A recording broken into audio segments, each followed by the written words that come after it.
अवधूत चिंतन श्री गुरुदेव दत्त श्री स्वामी समर्थ। स्वामी भक्तांनो, तुमच्या आयुष्यातील अडचणी संपतच नाही आहे का? मनातील इच्छा पूर्ण होत नाहीत का? मग फक्त 9 गुरुवार श्री स्वामी समर्थांना समर्पित करा, तुमच्या प्रत्येक इच्छा पूर्ण होतील। भिवू नकोस, मी तुझ्या पाठीशी आहे, हे वचन ज्यांचे आहे ते आपले लाडके श्री स्वामी समर्थ महाराज। अनेक भक्तांनी स्वामींच्या कृपेचा अनुभव घेतला आहे आणि आज देखील घेत आहेत। म्हणूनच आज आपण स्वामी समर्थांच्या एका अत्यंत प्रभावशाली आणि फलदायी व्रताबद्दल जाणून घेणार आहोत। ते म्हणजे 9 गुरुवारचं व्रत। हे व्रत कसं करावं, त्याचे नियम काय आहेत आणि ते केल्याने काय फायदे होतात, याची संपूर्ण माहिती आपण आजच्या या व्हिडिओमध्ये जाणून घेणार आहोत। त्यामुळे व्हिडिओ कुठेही स्किप न करता पूर्ण व्हिडिओ शेवटपर्यंत नक्की पहा। तर मित्रांनो, हे व्रत केल्याने तुम्हाला तुमच्या मनातील कोणतीही इच्छा पूर्ण करता येते। मग ती चांगली नोकरी असो, लग्न असो, संतती प्राप्ती असो किंवा एखादी मोठी अडचण दूर करायची असो, स्वामींच्या कृपेने सर्व काही शक्य होतं। मग या व्रताची सुरुवात कधी करावी? तर हे व्रत कोणत्याही महिन्यातील कोणत्याही गुरुवारी सुरू करता येतं। यासाठी विशेष अशा मुहूर्ताची गरज नाही, फक्त तुमची श्रद्धा आणि भक्ती ही खूप महत्वाची आहे। पहिल्या गुरुवारी व्रताचा संकल्प करून आपण याची सुरुवात करू शकता। या व्रताचे नियम म्हणजे सूर्योदयापूर्वी स्नान करून स्वच्छ वस्त्र परिधान करावीत, दिवसभर उपवास करावा, दुपारी फलाहार किंवा दूध आणि उपवासाला चालणारे पदार्थ खावेत। संपूर्ण पूजा झाल्यावर स्वामींना नैवेद्य दाखवून रात्री हा उपास सोडावा। स्त्रियांच्या मासिक धर्मात किंवा घरात सुतक असल्यास व्रताचार करू नये। अशा गुरुवारी फक्त उपवास मात्र करावा, परंतु पूजा करू नये। आता जेवढे गुरुवार या कारणामुळे वगळले जातील तेवढे अधिक गुरुवार करून 9 गुरुवारची संख्या पूर्ण करावी। जर महत्वाच्या कामासाठी प्रवास करावा लागला तरी उपवास सोडू नये, मात्र तो गुरुवार व्रतासाठी गृहीत न धरता पुढील गुरुवारी व्रत करावं। दिवसभर श्री स्वामी समर्थ या मंत्राचा जप करत राहावा। आता ही पूजा करण्यासाठी काही महत्वाचं साहित्य लागतं।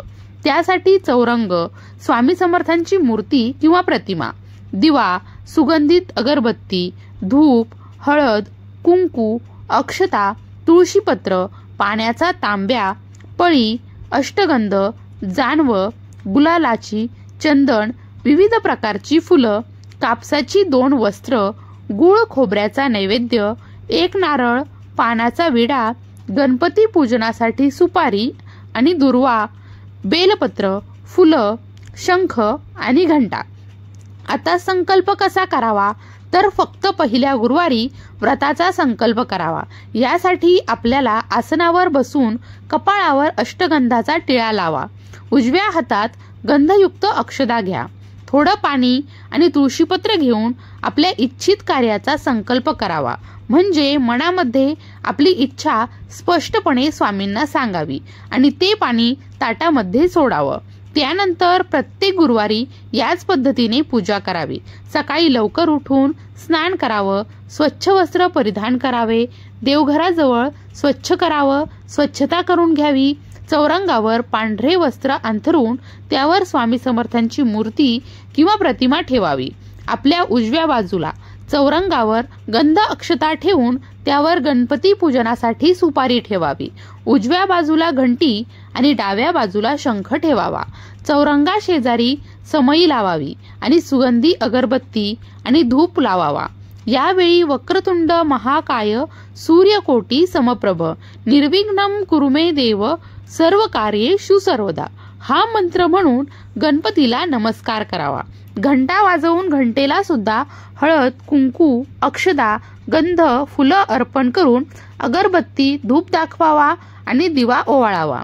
आणि यावेळी ओम गण गणपतये नमः, एकदंताय विद्महे वक्रतुंडाय धीमहि तन्नो दंती प्रचोदयात हा मंत्र म्हणून गणपती पूजनासाठी मांडलेल्या सुपारीवर 1 पळी अष्टगंध असं मिश्रित जल अर्पण करावं।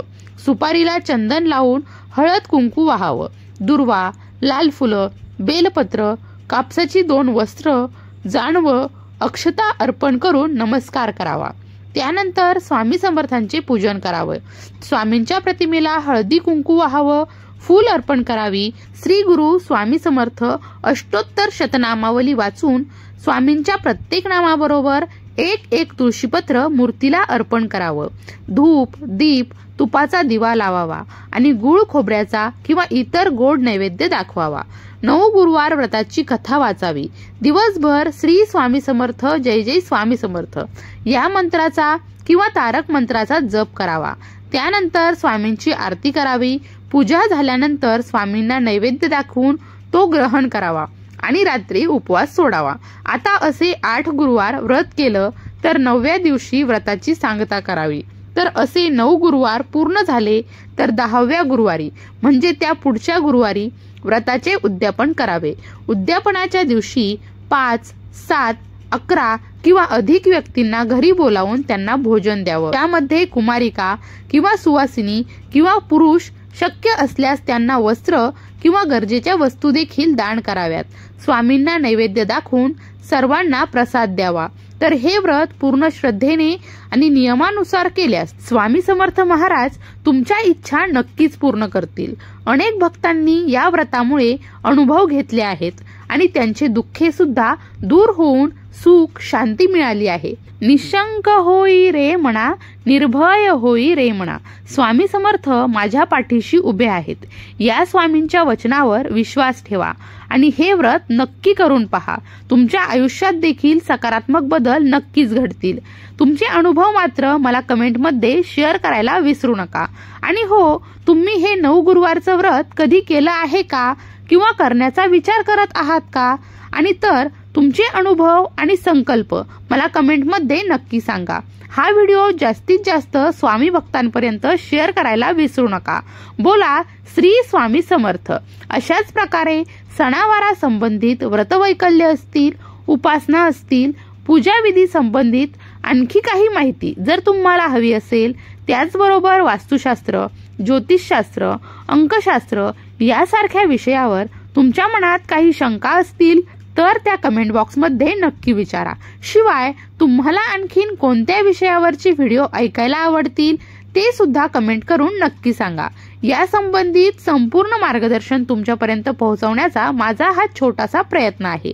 तेव्हा कमेंट नक्की करा. अशाच प्रकारच्या माहितीपूर्ण व्हिडिओसाठी आपल्या श्री स्वामी समर्थ यूट्यूब चॅनलला सबस्क्राईब करून घ्या. भेटूयात नवीन माहितीसह, नवीन अपडेटसह. तोपर्यंत भिवू नकोस, स्वामी सदैव पाठीशी आहेत.